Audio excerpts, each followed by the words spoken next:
বর্ষার শুরুতেই তিস্তাকে এভাবে ফুঁসে উঠতে দেখেনি উত্তরবঙ্গ। আগামী দুদিন উত্তর সিকিমে ভারী থেকে অতি ভারী বৃষ্টির পূর্বাভাস থাকার আশঙ্কা।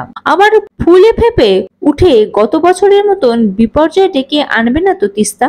বেলা বাড়তেই খানিক নেমেছে তিস্তার জলস্তর, কিন্তু দুর্যোগের মেঘ যে কেটে গিয়েছে তা কেউ নিশ্চিতভাবে বলতে পারছেন না। বর্ষার সময় পাহাড়ে ধস স্বাভাবিক বিষয় হলেও বর্ষার শুরুতেই তিস্তার এমন রূপ পাহাড়বাসীর গত কয়েক বছরের অভিজ্ঞতা নেই। ঘটনাচক্রে এই পরিস্থিতির নেপথ্যে গত অক্টোবরে সেই বিপর্যয়ের ঘটনার যোগ থাকতে পারে বলেই মনে করছে পরিবেশবিদরা। অনেকে আবার দায়ী করছে রংপুর রেল সুড়ঙ্গের নির্মাণকেও। গত দুদিন ধরে প্রবল বৃষ্টি হয়েছে উত্তর সিকিমে। দক্ষিণ সিকিম থেকে গ্যাংটক কিছুই বাদ যায়নি। আগামী দুদিনের যা পূর্বাভাস তা নজর রেখে উত্তর সিকিমে লাল সতর্কতা জারি করা হয়েছে। অন্য জায়গায় রয়েছে কমলা সতর্কতা। সিকিমের আবহাওয়া দফতর জানিয়েছে বুধবার গ্যাংটকেই 61 মিলিমিটার বৃষ্টি হয়েছে।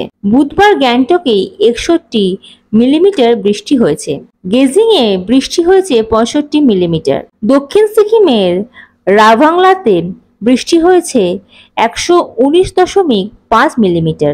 আর উত্তর সিকিমে শুধু মগনেই 220 মিলিমিটার বৃষ্টি হয়েছে, যে কারণে জলস্তর বেড়েছে তিস্তার। সেই জল নদী খাত দিয়ে ঝড়ের বেগে নেমে এসেছে উত্তরবঙ্গের সমতলে।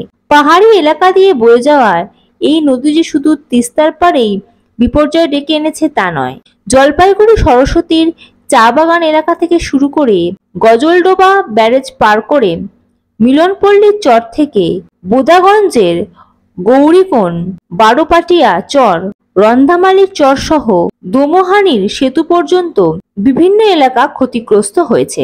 উত্তরবঙ্গেও বর্ষা প্রবেশ করেছে। গত কয়েকদিন ধরে বৃষ্টি হয়েছে দার্জিলিং, কালিম্পং, আলিপুরদুয়ার, জলপাইগুড়ি, কোচবিহার সহ গোটা তরাই ডুয়ার্সে। ফলে ফুলে ফেঁপে উঠেছে তিস্তা। জলপাইগুড়ির জল ছাড়ার তিস্তার নিম্ন অববাহিকাকেও জলস্তর বেড়েছে।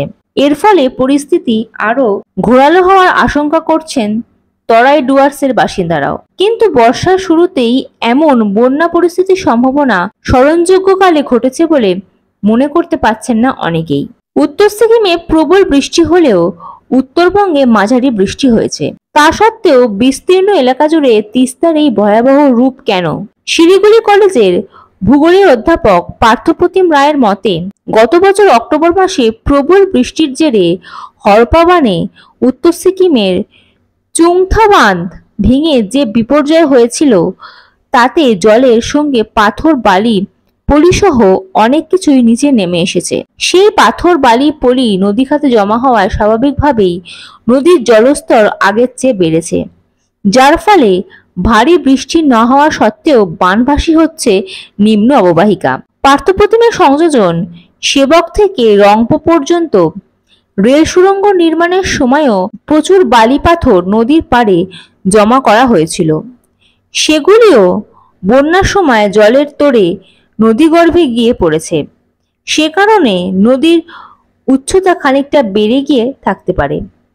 তবে সবটাই নিজের প্রাথমিক অনুমান বলে ব্যাখ্যা করেছেন ওই অধ্যাপক। তার বক্তব্য, পরীক্ষা নিরীক্ষা ছাড়া সঠিক কারণ এখনো বলা সম্ভব নয়। বাঁধ বিপর্যয়ের কথা বলছেন পরিবেশবিদ অনিমেষ বসুও। তিনি বলেন, গোটা উত্তরবঙ্গ জুড়ে এমন কিছু বৃষ্টি হয়নি যে তিস্তা এমন ভয়াল রূপ ধারণ করবে যা বৃষ্টি হয়েছে উত্তর সিকিমে। এতে যদি এই পরিস্থিতি হয় তাহলে বর্ষা ঢুকলে কি পরিস্থিতি হবে?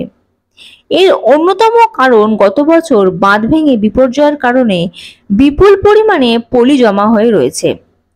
আবার ওই এলাকার খানিক দূরে দূরে বিদ্যুৎ উৎপাদন কেন্দ্রের যে আরো কত পলি জমা হয়ে রয়েছে তারও কোনো হিসাব নেই। কাজেই সব মিলিয়ে নদী তার নাব্যতা হারিয়েছে, যার ফলে আগামী দিনে ভয়ঙ্কর পরিস্থিতি তৈরি হতে পারে। আমাদের আরো সাবধানতা অবলম্বন করা উচিত। Bureau report, ND Bangla news. সবার আগে সব খবর, সঠিক খবর পেতে ফেসবুক পেজটি ফলো করে এবং ইউটিউব চ্যানেলটি সাবস্ক্রাইব করে রাখুন আর শেয়ার করতে ভুলবেন না।